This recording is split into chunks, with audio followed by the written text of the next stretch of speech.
Pessoal, primeiramente, muito obrigado. Queria agradecer, eu vou começar o bate-papo agradecendo e parabenizando. Primeiro, agradecendo as meninas de coordenação pelo convite. Queria agradecer a Yara e o time da TDC pelo evento, pela oportunidade de estar aqui com vocês. Queria agradecer em especial o pessoal de Libras que está aqui nos apoiando. Eu tenho um filho que tem deficiência auditiva e saber que tem pessoais profissionais que estão traduzindo para esse tipo de pessoas e incluindo cada vez mais pessoas no mundo de tecnologia. Parabéns vocês dois, carinho especial para vocês. Vamos falar um pouquinho de testes, tá? A ideia aqui é conversar com vocês sobre estratégias. Eu vou apresentar 4 estratégias de desenvolvimento de software local ou na nuvem, e não estou falando que existe uma melhor ou uma pior alternativa, mas eu queria passar para vocês, compartilhar com vocês algumas possibilidades para a gente tomar decisões em conjunto sobre qual a melhor estratégia para vocês. Tá? Essa aqui é um pouquinho da agenda de hoje, eu não vou passar item e item da agenda, porque a gente vai conversar nesses próximos 35 minutos sobre esses itens. O primeiro ponto é por que a gente testa, né? Poxa, vamos colocar em produção e testar lá em produção é mais tranquilo. Ou, estagiário, você fez o teste para a gente, né? Vamos deixar a responsabilidade no estagiário, porque é sempre ele que toma a culpa. Ou, poxa, compilou, poxa, põe em produção, não precisa fazer mais nada, porque a gente sabe que compilou, está tudo tranquilo. O penúltimo aqui, poxa, o dev disse que não precisa testar, vamos subir em produção, porque está tranquilo. Mas o ponto de teste que eu acho mais legal é, poxa, eu não testo em produção, eu programo em produção. Espero que nenhum de vocês utilizem nenhuma dessas estratégias kamikaze. Vamos testar, porque testar é super importante. Pessoal, por que a gente testa? A gente quer ter uma resposta para saber se o que nós desenvolvemos está aderente ao que foi desenhado, ao que foi solicitado para a parte de business. A gente faz um bom teste baseado em que o teste é muito fácil de mudar, eu consigo adaptar o meu teste de uma forma muito rápida. O teste consegue verificar se tive algum problema de regressão, né? Se o meu novo desenvolvimento afetou alguma coisa que já estava funcionando anteriormente, e que seja rápido para lançar novos recursos, novas funcionalidades para atender a demanda de negócios. Cada um desses 3 pilares das metodologias de testes podem ter muitas subdivisões, eu posso ter muitas características em relação a elas, e eu escolhi 2 para bater um papo com vocês. Um bom teste unitário, um bom teste de sistemas, ele tem que entregar um feedback rápido. Se eu precisar demorar minutos ou horas para saber se o meu teste foi bem sucedido ou não, o dev não vai esperar minutos ou horas para verificar, para poder fazer uma correção e poder ter uma entrega ágil. Além de tudo, fazer um teste que permite verificar se teve algum problema, se eu incluir um novo problema que não estava presente até então. Então, do ponto de vista de cobertura de teste, a gente tem muitos aspectos a cobrir.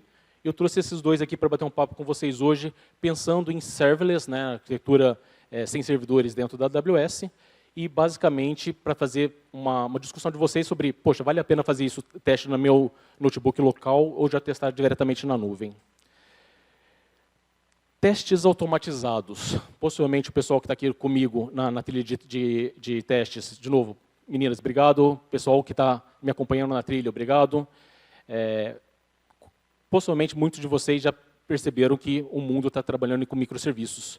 Então, criar códigos mais especializados para você entregar pequenas funcionalidades que sejam fáceis de entregar os requisitos em produção. Mas o mundo de microserviço, que a gente tem a interface de usuário e o encadeamento de vários microserviços, mostram que a execução de testes fica cada vez mais complexa. E mesmo um único microserviço, né, para a gente fazer um teste fim a fim, um único microserviço é composto de várias funções. Então, você tem um microserviço de cadastro, você tem um microserviço de lógica de negócio, e você vai perceber que a execução de um microserviço implica normalmente fazer chamadas de várias funções. E a gente fica pensando, poxa, teste unitário vai aonde? O teste unitário é uma função minha? O teste unitário é um conjunto de funções minhas? O teste unitário é aquela que faz integração com outros serviços? Ou o meu teste unitário é basicamente o teste do meu serviço, porque no final das contas é um microserviço? Então, essas complexidades de gerenciamento de testes, novamente, localmente ou dentro da nuvem, começam a levantar pontos. Poxa, meu teste unitário vai até onde? Eu tenho que fazer um end-to-end, eu tenho que fazer o teste do meu componente, eu tenho que fazer um teste da minha integração. E esse é o ponto que eu vou trazer para a discussão de vocês aqui hoje. Tá? O que torna um teste unitário bom? Tá? Quando a gente está executando o teste unitário, ele tem 3 características que deveriam atender de uma forma muito fácil. Ele tem que ser um teste unitário que executa rápido. De novo, se eu gastar minutos para executar meu teste unitário, a gente está perdendo produtividade do desenvolvedor, a gente está desmotivando. Você deixa o cara, putz, eu tenho que esperar 3 minutos, 5 minutos para rodar meu teste unitário. A gente perde a experiência do desenvolvedor na execução do testes. O teste tem que ser determinístico. O que isso quer dizer? Se eu executar o teste uma vez, 5 vezes, 50 vezes, 100 mil vezes, eu tenho que ter o mesmo resultado. Se eu executo uma vez, a segunda vez, a terceira vez, a quarta vez, tem um resultado diferente, poxa, não é um bom teste unitário para a gente executar. E o teste, durante a execução do teste, ele tem que ser isolado para que eu possa executar vários cenários de testes em paralelo. Então, se eu tiver um teste que está dependendo do output de um outro teste, ele não está se classificando bem como um teste unitário, para que eu possa executar isso, de novo, em paralelo, em qualquer tipo de ambiente. O material sumiu. Na minha tela está apresentando o material.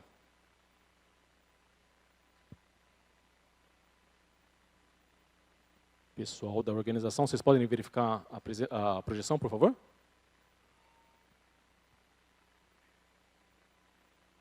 Aqui na TV está funcionando, tá? Só na projeção que não.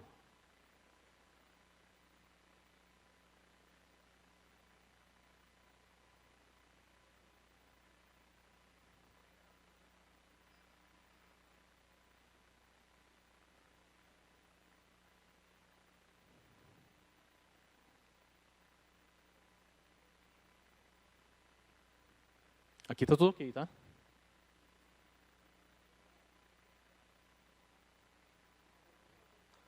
Boa, obrigado, pessoal. Desculpe o problema técnico, vamos lá.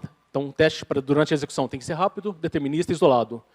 Para criar um teste, ele tem que ser fácil de escrever aquele teste e, basicamente, eu preciso ser fácil de entender em que eu estou testando, quais são os meus cenários de testes que aquele código está sendo executado. Eu preciso saber diagnosticar quando o teste falhou e saber em que componente aquele teste falhou para a gente poder corrigir de uma forma rápida. E, para manter, eu preciso que o meu teste, a minha execução, não ocasione problemas de uma forma intermitente e que não impeça a evolução do meu sistema. Tá? Isso transforma um teste automatizado, um teste unitário muito eficaz. E isso é feito, basicamente, com testes unitários. Espero que não seja novidade para ninguém aqui, especialmente para a trilha de testes. A pirâmide de testes que foi montada em 2004, a gente trabalha com a maior quantidade de unit tests no baixo da pirâmide, né? A maior quantidade de testes são baseados em testes unitários, e a partir do momento que a gente vai trazendo para testes end-to-end, a complexidade de gerar um teste end-to-end é muito grande. Quando você tem um projeto que você tem 15 serviços, 20 serviços e tudo mais, para você executar o teste, ele é demorado, e além de tudo, falhou o processo, demora-se muito tempo para descobrir aonde falhou, por que falhou, quais foram os inputs, quais foram os outputs que teriam falhado para você resolver. Então, aqui, a cobertura de unit test deveria ser muito maior. A partir do momento que a gente vai subindo a granularidade dos testes, né, a evolução dos testes até chegar num teste fim a fim, ele começa a ser muito mais próximo do cenário de negócio. Em compensação, ele fica muito mais difícil de ser executado. Não quero fazer muito spoiler sobre a Serverless. Serverless é a solução da AWS que você não precisa configurar servidores, você não precisa atualizar sistema operacional, você não precisa colocar patch. Você traz a parte de operação, toda a parte de burn operacional, você manda para a AWS, né? Então, os serviços, a AWS oferece para você serviços gerenciados, em que você basicamente coloca o seu código lá e ele roda em cima do AWS Lambda, ou em cima do DynamoDB, ou em cima do SQS, ou do SNS, ele tem um conjunto de serviços serverless. Ele tem por característica trabalhar com sistemas de arquitetura distribuídas, né? A gente vai falar muito mais sobre serviços que estão rodando ou em várias regiões, ou dentro de uma mesma região, em vários componentes, para que você tenha alta disponibilidade e redundância.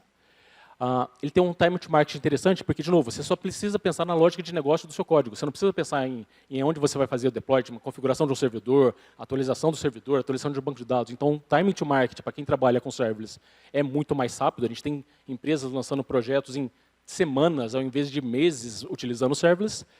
E também, como ele é um processo distribuído, a gente tem a capacidade de trabalhar com a arquitetura de Event-Driven Architectures, né, a arquitetura baseada em eventos, e atuar em várias equipes em paralelo, cada equipe coordenando uma parte do desenvolvimento da aplicação. Só que serverless também traz um desafio. Os desafios é você ter que deployar, você ter que debugar e você ter que entender como está funcionando aquilo dentro da nuvem. Como a gente está trabalhando com uma arquitetura distribuída, você para de ter aquela visibilidade muito focada no que eu fiz e muito mais sobre o que nós fizemos. Então, trabalhar com arquiteturas distribuídas implica que você vai ter que interagir com outros componentes ou com outras equipes para poder verificar seus testes. Ele tem mais testes com os recursos externos, né? A gente fica começando a depender de outros componentes que são externos à sua aplicação. E o problema mais crítico no ponto de vista de Event-Driven Architectures é trabalhar com processos síncronos e assíncronos. Especialmente o assíncrono é muito mais diferente do que a gente está acostumado a trabalhar no dia a dia. Vamos falar sobre esses desafios e entender como é que a gente pode ajudar vocês. Tá? Esse aqui é uma arquitetura padrão de um serviço, de um microserviço dentro da AWS. A gente tem um API Gateway que expõe um endpoint, expõe uma funcionalidade de negócio por API. O Lambda é o nosso serviço de compute, que a gente disponibiliza para você de uma forma serverless. Você vai colocar o seu código lá e o Lambda vai ter a responsabilidade de executar aquele código para você. A gente tem o DynamoDB, como a Ana falou um pouquinho atrás, é o nosso banco de dados NoSQL, que a gente consegue escalar dentro da AWS de uma forma muito grande, muito agressivamente. Nesse cenário aqui, eu utilizei um segundo Lambda para poder fazer a coleta de informações que foram colocadas no DynamoDB, para depois colocar numa fila de SQS para poder notificar qualquer tipo de outros sistemas que aquele evento aconteceu. Então, aqui é uma arquitetura tradicional. API Gateway, uma parte de compute em cima de Lambda, um banco de dados NoSQL, um novo Lambda para ficar fazendo a parte de event streaming e jogando isso dentro de uma fila de SQS. Vamos pensar que esse aqui é o notebook do meu programador. Tá? A gente está aqui tentando fazer uma depuração na minha máquina local. E aí a gente coloca ferramentas, a gente coloca serviços que são mais conhecidos no mercado, né? Por exemplo, Local Stack ou mesmo uma simulação de um banco de dados como o DynamoDB. Isso é muito bom para quem trabalha offline, para quem não está com conectividade na internet. Ele facilita o processo de desenvolvimento, mas ele traz uma aderência, um alinhamento sobre o serviço de cloud de uma forma mais irreal. Entrei nessa página do Local Stack, para quem conhece o serviço, é um serviço bem interessante, mas entrei na página da Local Stack e percebi que eles falam que eles potencialmente respondem de uma forma correta para você, para o seu serviço. Então, imagina, você está fazendo um teste e que potencialmente a sua resposta é o que é esperado. Isso é ruim para qualquer tipo de cenário de teste. Para quem conhece o trabalho de teste, você potencialmente atender uma demanda é algo que a gente não pode fazer um rely, né? Você não pode acreditar que aquilo vai estar funcionando em produção. E, além de tudo, o pessoal da Local Stack, eles criam algumas estrelinhas para falar de uma estrelinha, ele tem pouca aderência ao que está ao serviço dentro da AWS, 5 estrelinhas ele tem bastante aderência, e eu fiz uma média, e a média é de 2.4, ou seja, a própria Local Stack fala que menos que 50% dos serviços deles estão 100% alinhados com o que é feito dentro da AWS. Então, fazer o meu teste pensando que aquilo, menos que 50% das vezes eu vou estar refletindo o que está na nuvem, isso é um problema muito sério.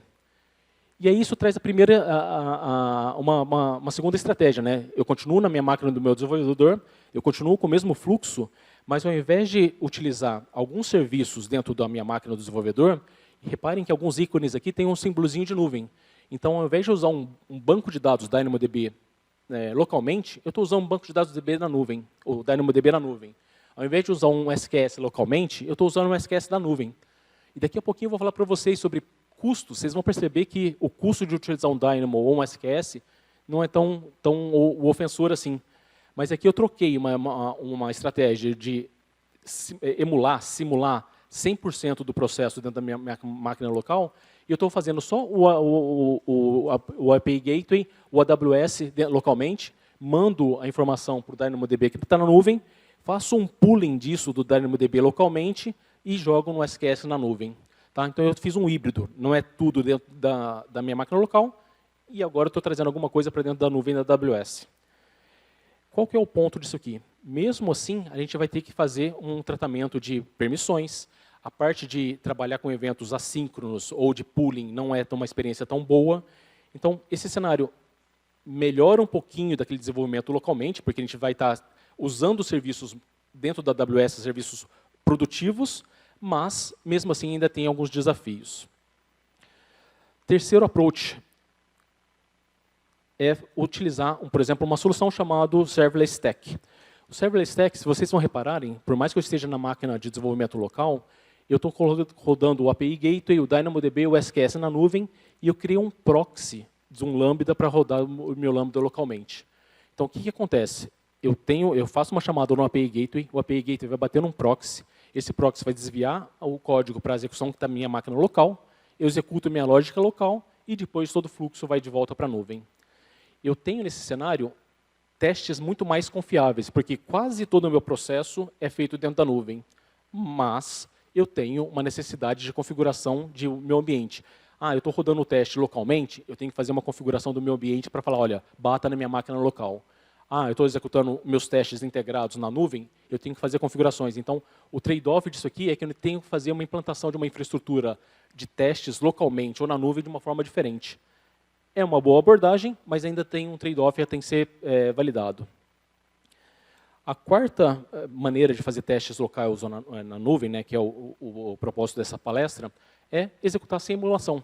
Eu não emulo nada. Todos os serviços eu coloco dentro da AWS. Então, eu vou ter meu código em Lambda executando uma informação dentro da DynamoDB, e eu vou ter o meu segundo Lambda aqui simulando, né, eu vou estar representando um evento da DynamoDB Streams e jogando no SQS.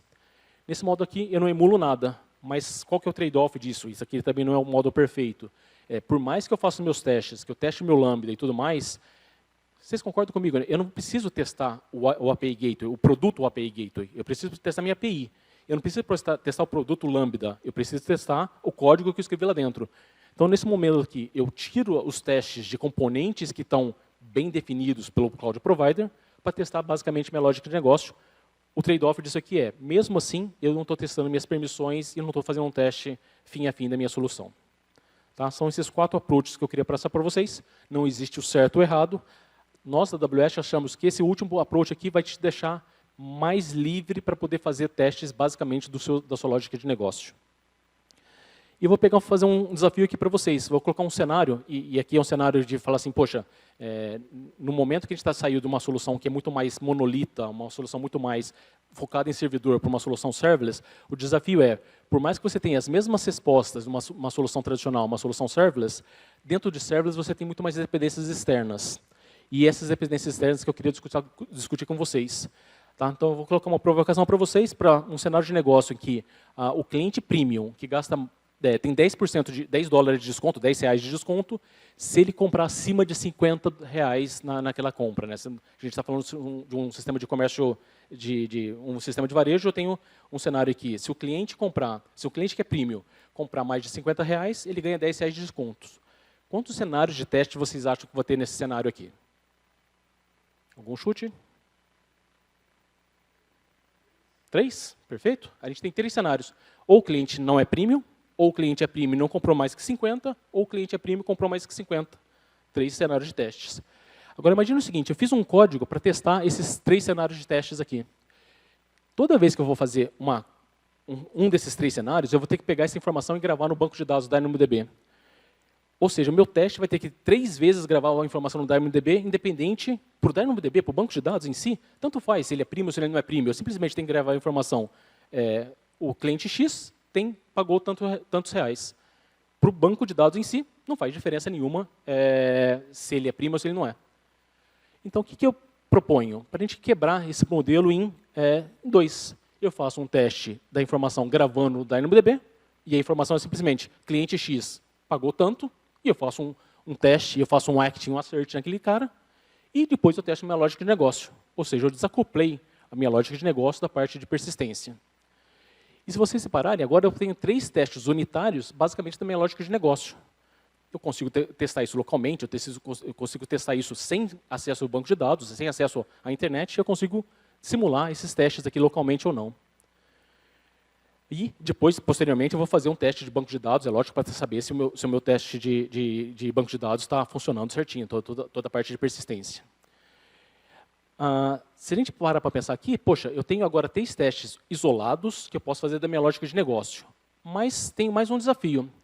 Vamos pensar o seguinte, essa aqui é minha solução tradicional, né? Eu tenho um API Gateway que bate dentro do Lambda. Para quem conhece o Lambda, tem um processo chamado Handler, que recebe a requisição de usuário, extrai o payload para poder fazer a lógica de negócio, e depois eu vou fazer isso no DynamoDB.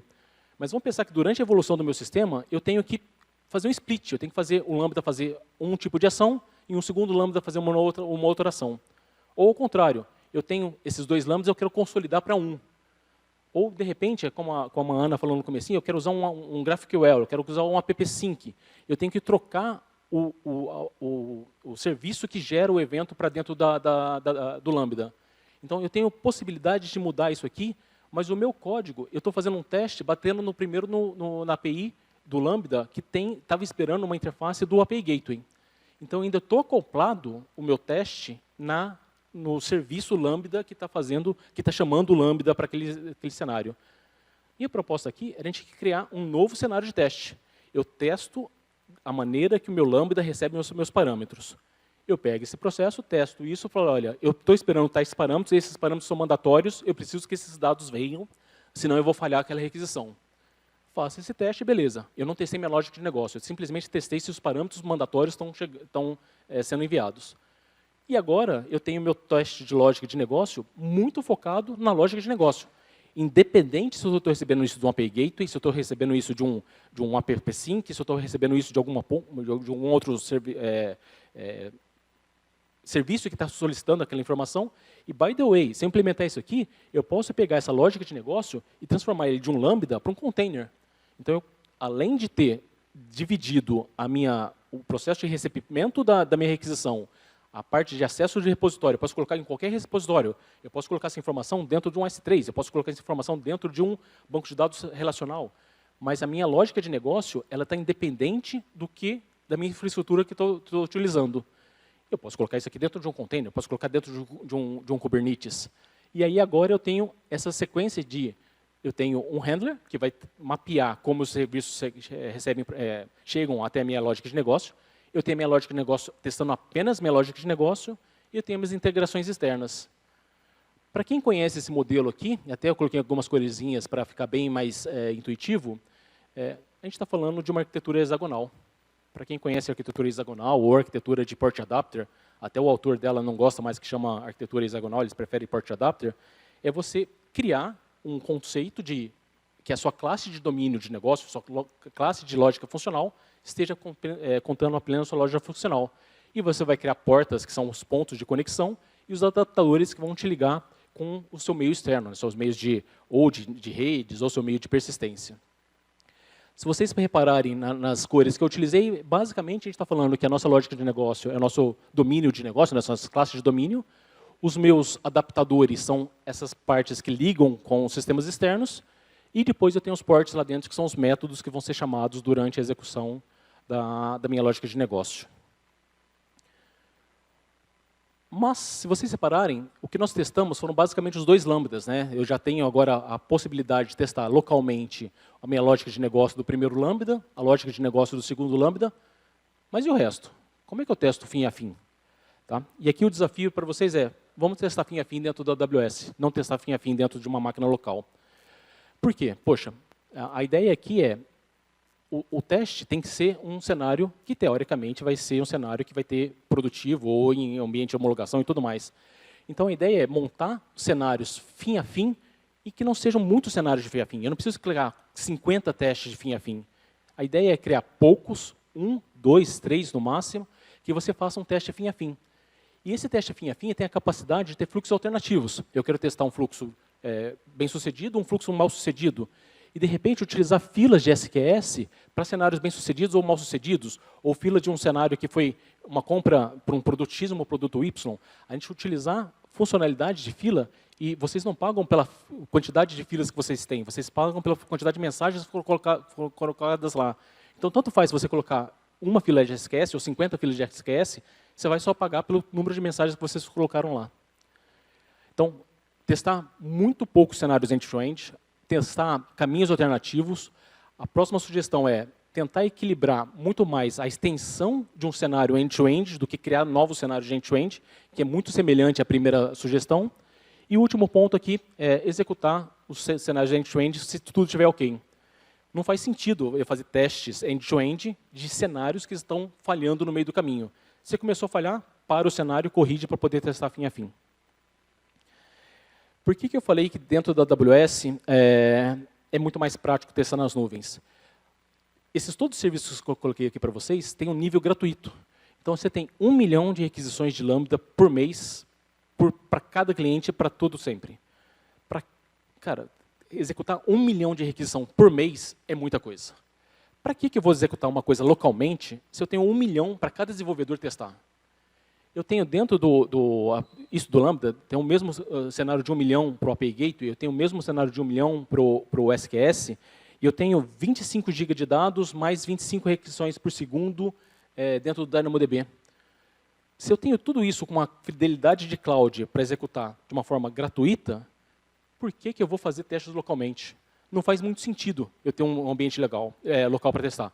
Eu tenho um ambiente, eu posso utilizar um ambiente local, eu posso fazer um desenvolvimento, fazer debug localmente, mas todo o processo é muito mais fidedigno, muito mais error-free testar em ambientes produtivos de nuvem, porque é de graça. Só para trazer um pouquinho sobre free, e para quem não conhece serverless, para quem conhece as soluções de EC2, não deixe um EC2 rodando na sua máquina, na sua cloud, porque você pode ter problemas de custo no final do mês. Em compensação, se você tiver utilizando uma solução de serverless, você pode deployar 15 lambdas, 100 lambdas, você não vai pagar absolutamente nada. O deploy da solução é gratuito. Você só vai pagar a partir do momento que você chama aquela solução em serverless. E, by the way, as primeiras 1 milhão são gratuitas. Então, o cara acabou na pobreza, não porque drogas nem jogos, mas ele basicamente deixou uma EC2 ligada lá e ficou pagando o custo de uma solução sem a utilização. Concluir para vocês, gastem esforços, privilegiem testes locais para diagnosticar se o seu desenvolvimento está tendo a cobertura que foi planejada inicialmente. Emular serviços localmente podem trazer problemas de cloud fidelity, problemas de funciona na minha máquina, mas não funciona na nuvem. Então, vamos usar a nuvem. Maximize a possibilidade de você fazer os testes localmente, sem emulação, porque os emuladores podem não ser tão fidedignos. Free tier. Cara, 1 milhão de requisições por mês. É difícil um desenvolvimento precisar de mais de 1 milhão de requisições por mês. Tenta minimizar o número de testes fim a fins e tenta mais melhorar os cenários, melhorar as coberturas de cenários de testes fim a fins. Pessoal, era isso que eu queria trazer para vocês. Esse aqui é meu acesso de LinkedIn. Eu sou um spammer do LinkedIn. Quem quiser me seguir, toma cuidado que vai receber pelo menos 4, 5, 6 posts de AWS diariamente. Foi um prazer estar aqui com vocês. Obrigado e tenham um bom TDC.